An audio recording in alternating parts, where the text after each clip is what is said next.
பசுமை மலைகளால் சூழப்பட்ட ஒரு அமைதியான கிராமத்தில் ஒரு சிறிய மாம்பழ விதை மண்ணில் புதைந்திருந்தது. அந்த குறிப்பிட்ட இடத்தில் மண் மிக கடினமாக இருந்தது. அது புதிய விதைகள் வளர்ந்து மரமாக ஏற்ற சூழலாக இல்லை. ஆனால் ஒவ்வொரு நாளும் அந்த விதை தனக்குள், நான் வளர விரும்புகிறேன், நான் கனிகளை பிறருக்கு கொடுக்க விரும்புகிறேன் என்று விடாமல் எண்ணியது. மழை வந்தது. சூரியன் புன்னகைத்தது. விதை தள்ளி, விரிந்து, உடைந்து ஒரு சிறிய முளை வெளியே வந்தது. அந்த மாமரத்தின் தை மகிழ்ச்சியில், நான் விரைவில் வளர்ந்து அனைவருக்கும் கனியை தருவேன் என்றது.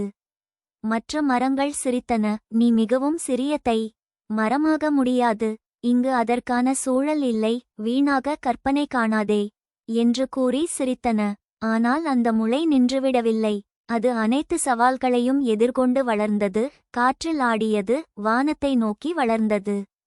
ஆண்டுகள் கடந்தன. அந்த முளை ஒரு மரமாக மாறியது. அதன் கிளைகள் பொன்னிற மாம்பழங்களை தாங்கின. அதன் அருகில் மற்றொரு தை முளைத்தது. அது இந்த மாமரத்திடம், நீங்கள் எப்படி இந்த வளர்ச்சியை அடைந்தீர்கள் என்று கேட்டது. அதற்கு இந்த மாமரம், நான் மற்றவர்களின் கேலியை பொருட்படுத்தாமல் என் இலக்கை நோக்கி விடாமல் முயற்சி செய்தேன், என்னால் இந்த இடத்தை அடைய முடிந்தது என்று கூறியது.